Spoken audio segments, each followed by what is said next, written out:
Boa noite, pessoal. Alegria poder estar aqui para a gente fazer uma reflexão a respeito da oração Pai Nosso. É uma alegria porque, principalmente nos momentos que nós estamos vivendo, essa crise, essa pandemia que está gerando tanto desconforto, tanta aflição, desespero para muitos, é um momento da gente orar muito, como nos ensinou Jesus, vigiar e orar. E essa oração que Ele mesmo nos ensinou é um ótimo roteiro, assim como todas as outras formas, de entrar em comunhão com Deus, mas essa em especial, porque Jesus que deixou para nós essa forma de conversar com Deus. E a gente está falando de prece, de oração, Segundo o Evangelho, segundo o Espiritismo, diz que a prece é uma invocação através da qual o homem entra em comunicação com o ser a quem ele dirige, através do pensamento. E qual o objetivo da prece? Por que se faz prece? É diante da necessidade de cada um de nós, de cada pessoa, necessidade de se aproximar, vamos dizer assim, se ligar à divindade, a Deus. Como eu gosto sempre de falar nas minhas conversas com o pessoal, na casa espírita, nos estudos, às vezes a gente fica perguntando, a pergunta que a gente fazia antes era: quem é Deus? E com a doutrina espírita, esse ensinamento dos espíritos para nós, esses esclarecimentos, a pergunta mudou. O que é Deus? A primeira pergunta, aliás, catalogada no Livro dos Espíritos, que Kardec questionou os espíritos. E eles nos dizem: causa primeira de todas as coisas. E com essa resposta, que nós não vamos entrar nesse mérito, é uma resposta que nos deixa com muita dúvida. Aí enche a cabeça da gente de mais questionamentos. O que é bom, mas para muitos de nós fica uma resposta difícil de entender. Eu, usualmente, nas minhas conversas, nas minhas reflexões, eu gosto de procurar entender Deus através das leis naturais. Eu procuro fazer isso, as leis divinas. E aí nós vamos falar da questão 621 do Livro dos Espíritos, também, que Kardec perguntou para os espíritos: onde está escrita a lei de Deus? Onde estão as leis de Deus? E a resposta da espiritualidade foi bem simples. As leis de Deus estão na nossa consciência. Sendo assim, essa necessidade que a gente tem de nos ligarmos a Deus, essa resposta, ela fica mais fácil de entender. Se as leis de Deus estão na nossa consciência e a gente quer se aproximar mais de Deus através do pensamento, aí fica fácil. Por quê? Se as leis estão na consciência, é a gente buscar na consciência essas leis, entender essas leis, procurar vivenciar, praticar essas leis, e aí sim, com certeza, a gente vai estar se harmonizando mais com Deus. Agora, existem muitos questionamentos sobre a questão de oração. Muitos irmãos nossos de caminhada falam que para que orar? Se eu oro tanto, eu rezo tanto e não consigo resolver meus problemas? Essa é uma questão que a gente precisa analisar, porque a oração, ela não é para resolver os problemas. O fato de orar, a oração é muito importante, mas a oração não resolve problemas. A oração, através dela eu não consigo privilégios, eu não consigo que eu seja atendido naquilo que eu peço da forma que eu quero. Pois bem, então a oração é para a gente se ligar a Deus. E com certeza, conseguindo isso, né, uma forma de orar sinceramente, porque a oração, para atingir os objetivos, ela precisa ser sincera.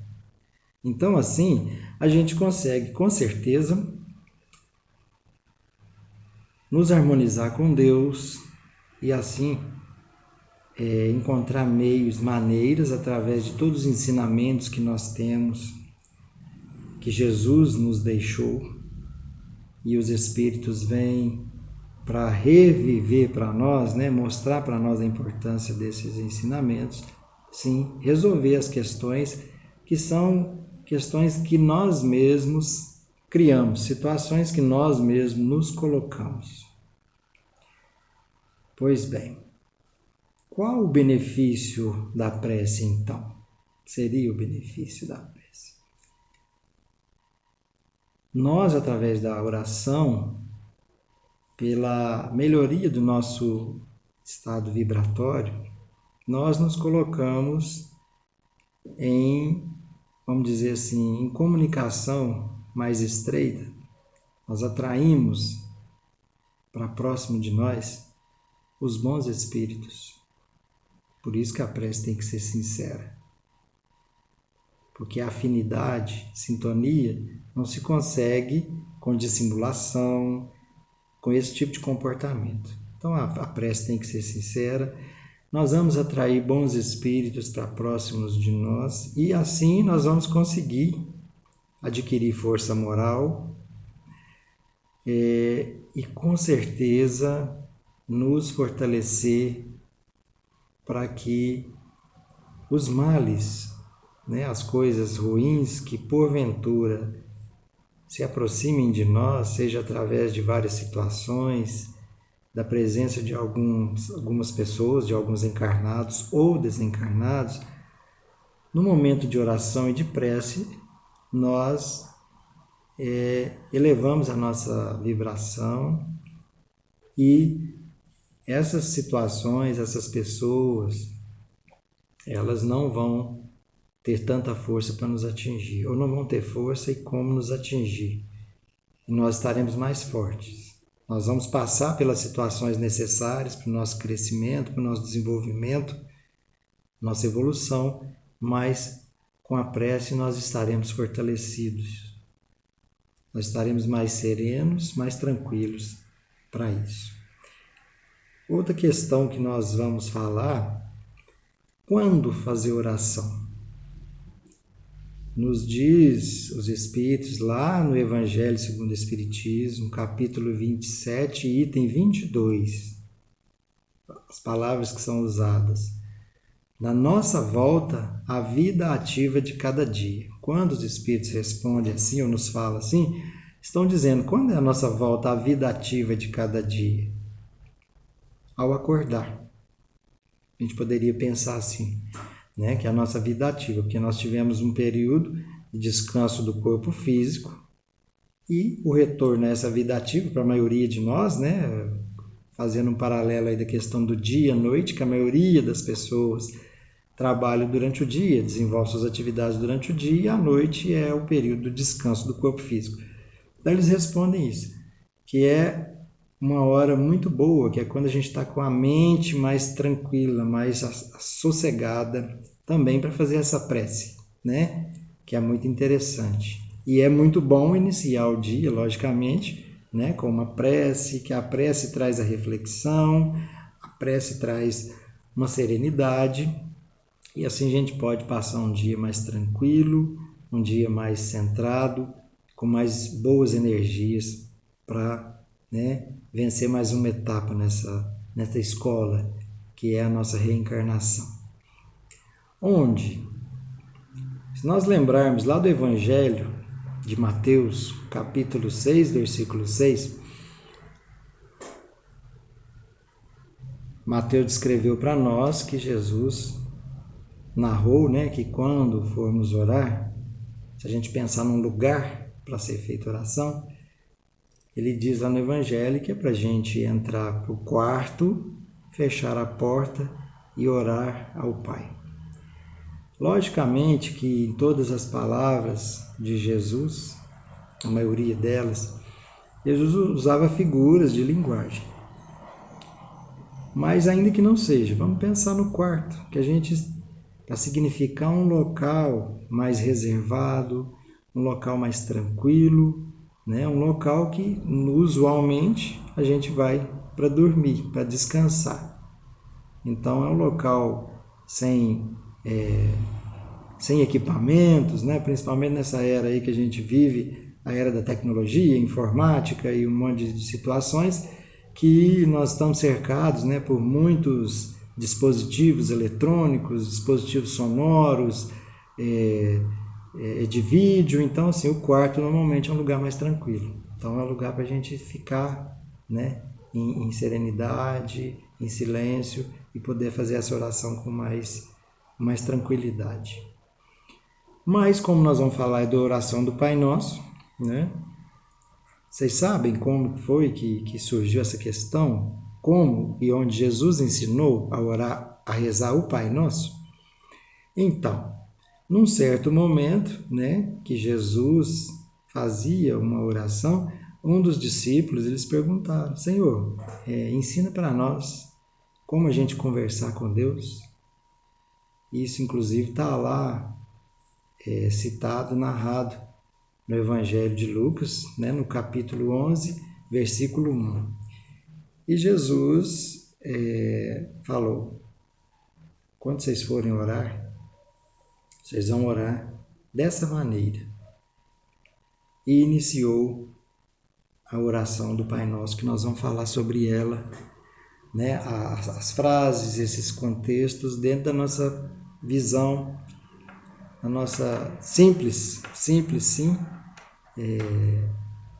humilde visão, né, nosso entendimento, buscando logicamente respaldo em muitos estudos, né, em algumas mensagens, da forma que a gente achou melhor, de uma forma que nos auxilia a compreender a oração do Pai Nosso.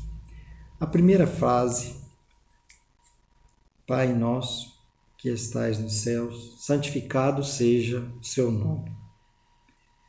É muito interessante a gente verificar nessa fala que Jesus com certeza arrumou uma confusão muito grande, né, com os judeus, que eram seus compatriotas, né, vamos dizer assim, seus contemporâneos, porque a figura de Deus, segundo a religião judaica e o que vinha, né, o que eles entendiam, né, o credo, a crença deles, era um Deus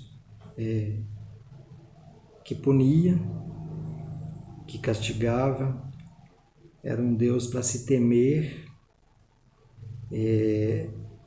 era um Deus muito arbitrário.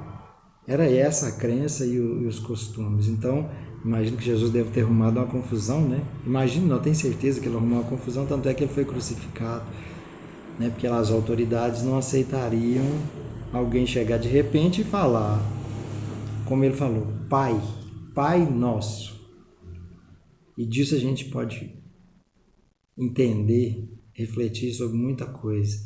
Pai, é uma figura, não é um juiz, não é um carrasco, não é quem executa nenhuma sentença, não é quem pune. Pai é aquele que cuida, aquele que criou, o que ama, o que protege, e por aí vão muitas outras coisas muito diferentes da visão que se tinha.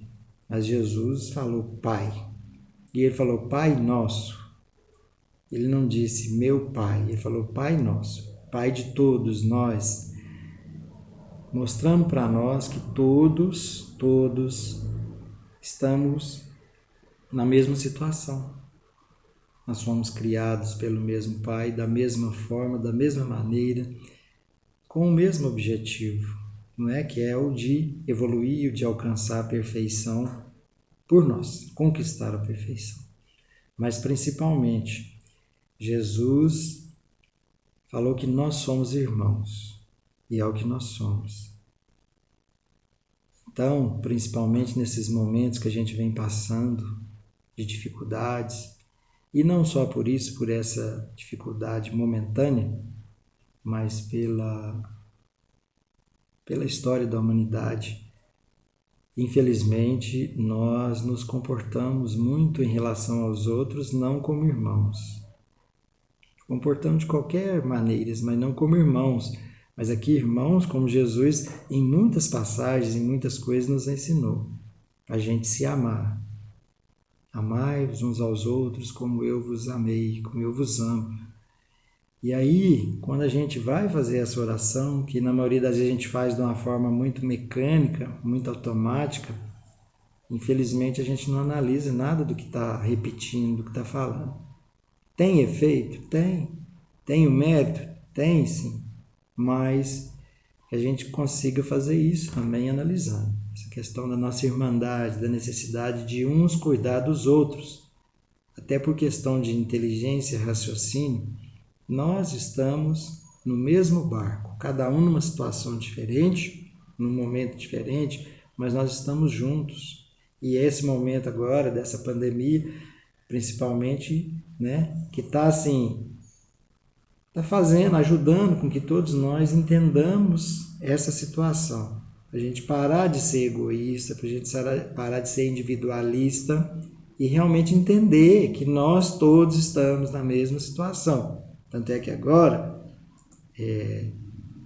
todos estamos suscetíveis, né, de passar, estamos passando por isso. Alguns estão enfermos, muitos enfermos da saúde mental, psicológica, por causa da ansiedade, do desespero, do medo, do pavor, e muitos outros com medo, não às vezes de contrair esse vírus, a doença, mas os familiares e as pessoas, né, afetas, e mais ainda está causando tanta situação aí, não é, de incertezas, de falta de não poder trabalhar, de não poder, enfim, desfrutar de tudo material que nós temos. Então é momento de realmente refletir sobre isso. E aí esse santificado seja o seu nome. A importância de Deus que nós temos, entender, compreender a importância de Deus, realmente glorificar, reconhecer a grandeza de Deus, a misericórdia, a harmonia com que funciona esse universo que Deus criou. Deus não criou o universo, criou isso tudo funciona de uma forma muito, muito perfeita. E a gente precisa compreender isso para saber da importância de Deus. Logo em seguida vem a frase, venha a nós o teu reino. Imagina, em muitos momentos Jesus falou para nós que o reino de Deus, o reino dele, não é deste mundo. Ele quis dizer que esse mundo material, aqui é uma escola, é o plano material que nós precisamos, e precisamos muito desse plano. Para quê? A fim de vivenciar, experienciar os nossos conhecimentos. É uma escola realmente. Nós temos lições, nós temos provas. É para saber, quando chegar a hora, né, de deixar essa reencarnação, se a gente realmente aprendeu tudo que a gente veio para aprender. E isso é muito interessante. mas que venha o reino. Qual o reino? É o reino de Deus, o reino da paz, do amor. Mas esse venha o reino, não é que eu vou sentar e vou esperar aqui, cruzar os braços, a poltrona bem aconchegante, como eu estou agora, e esperar que o reino venha. Não, o reino é conquista, tudo é conquista, tudo é mérito.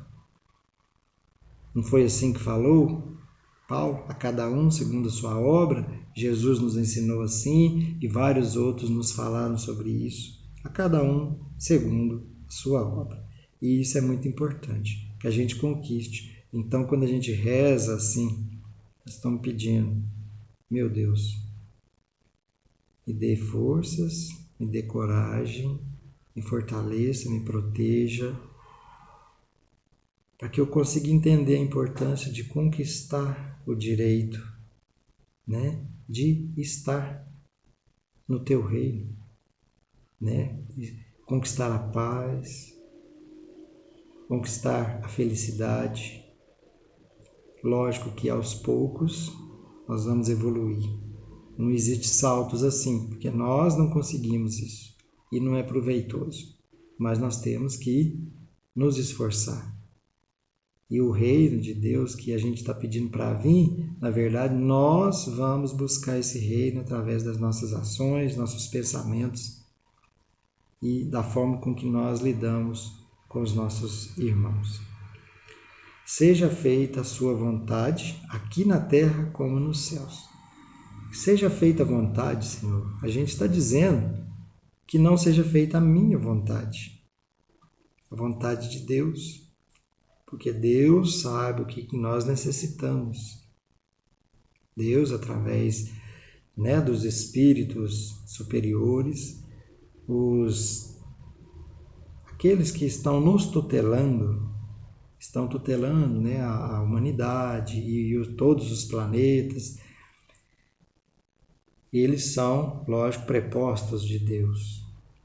E eles sabem o que nós precisamos, o que é melhor para nós. Então, que seja feita a vontade de Deus. E como Jesus nos ensinou, né?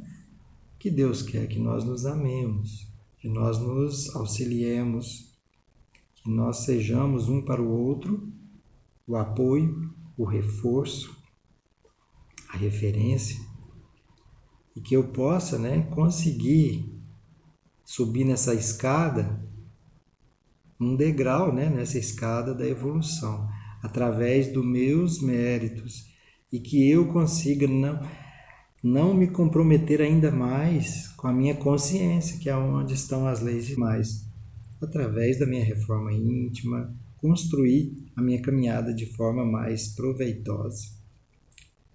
Porque essas leis naturais, divinas, elas não são como as nossas leis aqui da Terra, que mudam de acordo com a época, de acordo com o costume, o local. Não, essas são leis divinas, imutáveis.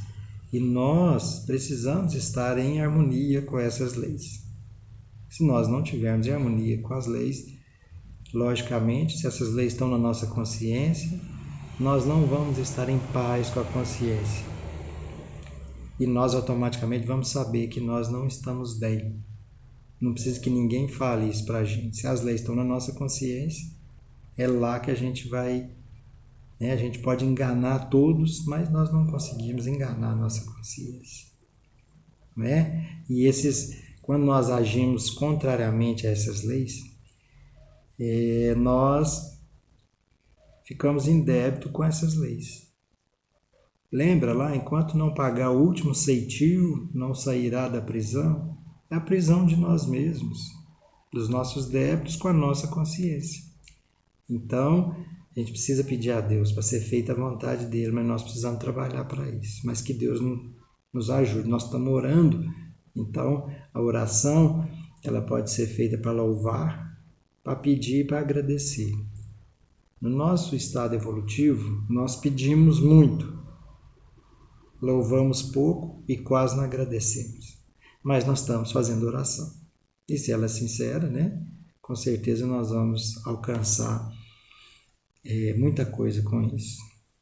Logo após essa frase, a oração continua: o pão nosso de cada dia, dai-nos hoje. Numa referência, numa análise, num estudo feito, não por mim, mas por alguns estudiosos, vários estudiosos, dentre eles uma palestrante aí que gosta de fazer uma análise científica, né, do Evangelho e tudo mais, a Nete Guimarães, se não me engano. Uma das pessoas que fez essa análise foi ela, e ela falou sobre essa questão do pão. Nós podemos pensar que a gente está pedindo a Deus para nos dar o pão, mas Deus não traz as coisas de mão beijada para a gente. Não pode ser assim, nós precisamos conquistar, não é? E uma das leis morais, uma das leis naturais é a lei do trabalho, não é? Que fala que a gente tem que conquistar as coisas pelo trabalho. Lembrando que trabalho é toda ocupação útil. Então, através, nós poderíamos, né, estar na oração, e Jesus poderia estar nos ensinando, pedindo: Senhor, me dê condições para que eu possa trabalhar, conquistar o pão de cada dia, o alimento material de cada dia. Sim, podemos sim, e é bom. Mas nós podemos pensar numa simbologia de pão, e aí lembrando de pão, de alimento, pão, água, lembrar que a simbologia do pão está relacionada à questão do conhecimento. E a água ligada à fé. Então, Jesus poderia estar nos ensinando assim, que a gente pedisse ao Pai: Pai, me dê conhecimento, me proporcione situações para eu adquirir conhecimento. E através desse conhecimento, aumentar minha fé. Ter hábitos, ter confiança realmente no Senhor. Uma fé raciocinada, uma fé pautada na lógica, na razão. Poderia sim Jesus estar nos ensinando dessa forma, que é muito interessante, para que a gente consiga pedir, buscar, trabalhar, adquirir o conhecimento, conquistar o conhecimento e, através da fé raciocinada, aplicar esse conhecimento, vivenciar todo o conhecimento que a gente adquirir. Logo após, Jesus ensinou: perdoai as nossas ofensas, assim como nós perdoamos aqueles que nos ofendeu. Mais uma vez aqui, nós podemos analisar uma lei natural, lei de causa e efeito. De que maneira? Nós sabemos que Deus é infinitamente justo e bom, misericordioso. Mas Jesus ensinou assim para que a gente, ao analisar a oração e ao fazer a oração, dirigir um pensamento a Deus, a gente se sentisse, de certa forma, obrigado na questão aqui do perdão, a gente entendesse que eu preciso perdoar. Perdoai as minhas ofensas, assim como eu perdoo aquele que me ofendeu. Ou seja, se eu não perdoar, se eu não cultivo o hábito, se eu não me esforço, se eu não tenho iniciativa, se eu não tenho ações, se eu não cultivo pensamentos de compreensão, de análise com relação àquilo que o outro me fez, ou que eu entendi que o outro me fez, porque muitas vezes o outro não me fez aquilo que eu penso, isso é, né, do entendimento. Eu preciso compreender isso. Se eu não me esforçar, eu não tenho mérito para pedir para ser perdoado. Porque errar, né, se enganar, cometer equívocos, a gente faz o tempo todo. Nós fazemos isso o tempo todo. E, automaticamente, se eu não tenho condições, se eu não me esforço para perdoar, para compreender, para entender o outro, eu não tenho como eu estar pedindo a Deus que me perdoe. Então eu preciso dessa reflexão, não é? Apesar de que a gente sabe da misericórdia de Deus, que é amor e justiça. Como eu já falei, justiça é diferente da nossa. Mas a gente automaticamente está pedindo para Deus, meu Deus, que ninguém tenha privilégios de receber sem merecer. E a gente entendendo isso, a gente internalizando isso, a gente vai trabalhar por merecer e a gente vai correr atrás das conquistas da gente. Conquistas espirituais, morais. Que não estou falando nada de material, né? Logicamente que não. Pois bem, a próxima frase fala: não nos deixe cair em tentação. E a gente pode cometer alguns equívocos na hora de analisar essa questão. Não nos deixe cair em tentação. Com a última frase, que é livrai-nos do mal.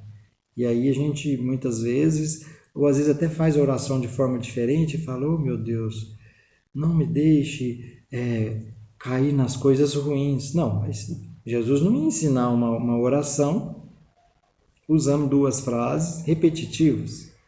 Então, não está falando tentação aqui com coisas ruins. Exatamente porque se fosse coisa ruim, a gente não ia buscar. Ninguém vai querer buscar e se aproximar e buscar coisa que te faça, que seja ruim. O desdobramento do que a gente faz, das nossas ações, das nossas escolhas, sim, nós sabemos que na maioria das vezes não é bom, traz dor, traz sofrimento. Mas aquilo que a gente está pedindo a Deus, aliás, tentação é a satisfação de um desejo imediato. Um desejo imediato. Então é uma coisa boa. Então, são coisas prazerosas, que trazem um prazer momentâneo.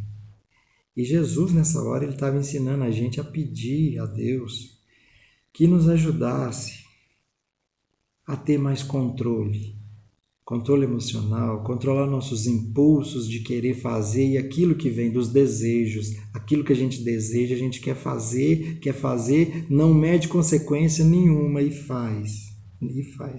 Isso é inconsequência, que causa dor, causa sofrimento e muitas outras coisas. Inclusive tem um livro de André Luiz, não me lembro se são os missionários ou os missionários da luz ou mensageiros, é um deles, e tem uma situação que André Luiz, ao conversar com um obsessor, né, que obsediava lá uma pessoa, se aproxima e começa a conversar com ele, não o André Luiz, né, o mentor de André Luiz, que eu não lembro o nome agora, e se aproxima desse obsessor, né, usando de uma tática de aproximação, e depois pergunta para esse obsessor como que ele alcança o obsediado assim, né? Como ele tem acesso, controle. E ele explica que todos nós, temos um desejo central. Nós temos muitos desejos, mas um desejo central.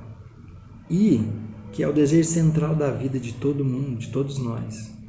Nós temos muitos desejos, mas esse é um que nós trazemos com a gente, nossa vida, nós fazemos com que ela gire em torno desse desejo. A gente quer realizar esse desejo, talvez não a curto prazo, mas a gente vive em função dele. E pode ser coisa variada. E esse obsessor explica que é onde ele atua, onde eles atuam, né? Alguns obsessores, nesse desejo central de vida de cada um. Então isso é muito sério. Questão da gente analisar para se entender, né? Conhece-te a ti mesmo, né? Já nos foi ensinado isso. Para a gente saber desse desejo central, para a gente poder pautar nossa vida não em função desse desejo, mas da gente saber da seriedade, que às vezes, vivendo em prol disso, a gente abre brechas para, né, a obsessão e para muitos sofrimentos e o acesso desses espíritos que não nos querem bem chegar até nós. Então, imagina com os desejos momentâneos nossos. A gente então não pode realizar nenhum desejo? Sim, mas nós temos que fazer análise. do que é bom, o que é ruim, pesar muito as consequências disso. O que vai resultar da realização desse desejo. E, na grande maioria das vezes, nós vamos chegar à conclusão que se a gente esperar um pouco, se a gente pedir, se a gente orar, se a gente tiver equilíbrio emocional, paciência, tranquilidade, serenidade, a gente vai deixar de realizar esse desejo. Então Jesus ensinou para a gente pedir a Deus. Então nesses momentos de impulsividade, de loucura, que a gente peça. Assim,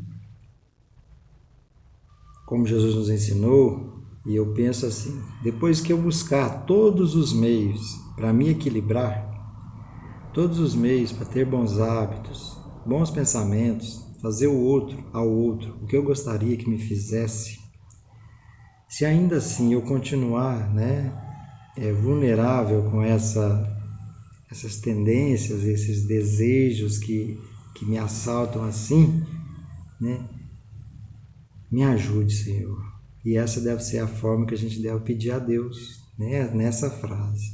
E a última frase do Pai Nosso: livrai-nos do mal.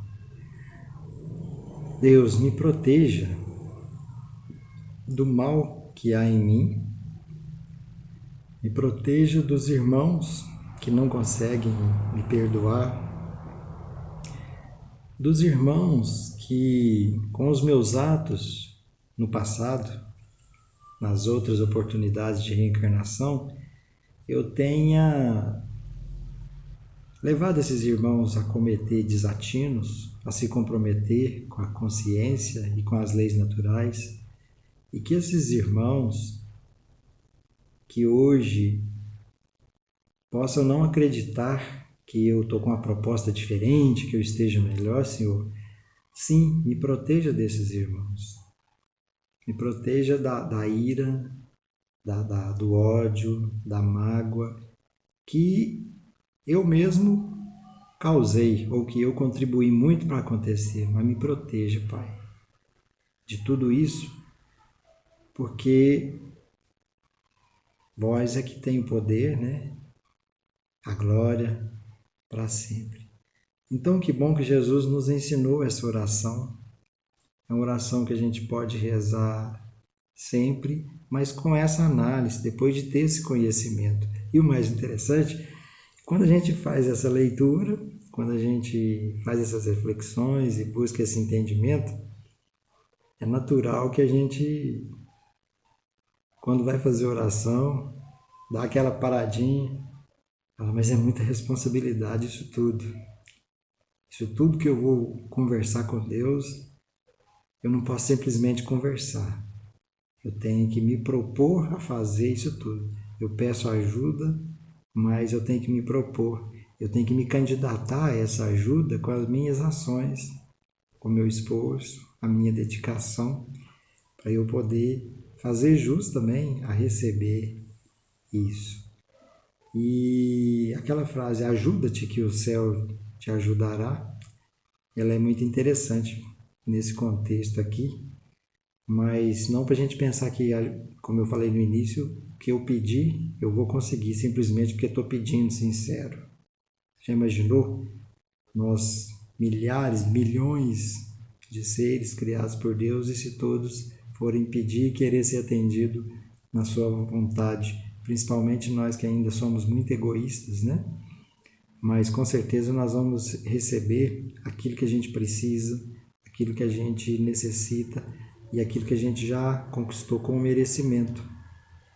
E muito interessante pensar que a gente tem que pedir, precisamos pedir. Se lembrarmos bem, Jesus, em toda situação que se aproximava de alguém, logicamente ele já sabia o que a pessoa precisava, a necessidade da pessoa, mas ele sempre perguntava, o que tu queres? E assim também nós temos que buscar a Deus e pedir a Deus. Pedir a Deus. Lógico que ele já sabe o que nós queremos. Ele não vai atender o que nós queremos. Ele sabe o que nós necessitamos. Mas nós precisamos aprender a pedir. E pedindo, nós vamos sintonizar numa faixa de vibração bem elevada, e poder entrar em sintonia com os espíritos superiores, nossos protetores, nossos tutores. Com certeza nós vamos estar bem mais fortalecidos para seguir nessa caminhada, não é? E a gente poder viver num regime de comunhão, não é? Segundo os princípios da afinidade. Nós precisamos estar assim. Não é viver em isolamento, e agora esse momento está nos mostrando isso. Querendo ou não, nós estamos em confinamento na família. É onde nós precisamos nos conhecer melhor, entender as situações e saber que ali é uma bênção de Deus a família. Muito obrigado, pessoal, pela atenção, pela oportunidade. Esse é o primeiro vídeo que eu faço. Normalmente a gente faz estudos, palestras, às vezes algumas conversas pessoalmente. E em vídeo é muito diferente, porque a gente fica se vendo e a gente fica preocupado com a postura, para onde está olhando. Então eu peço desculpas, né? E peço a caridade de vocês com as limitações que a gente tem. Que Deus nos abençoe, que todos possam ter muita serenidade, fazer orações, desejar o bem, fazer o bem e trabalhar por todos. Jesus nos abençoe.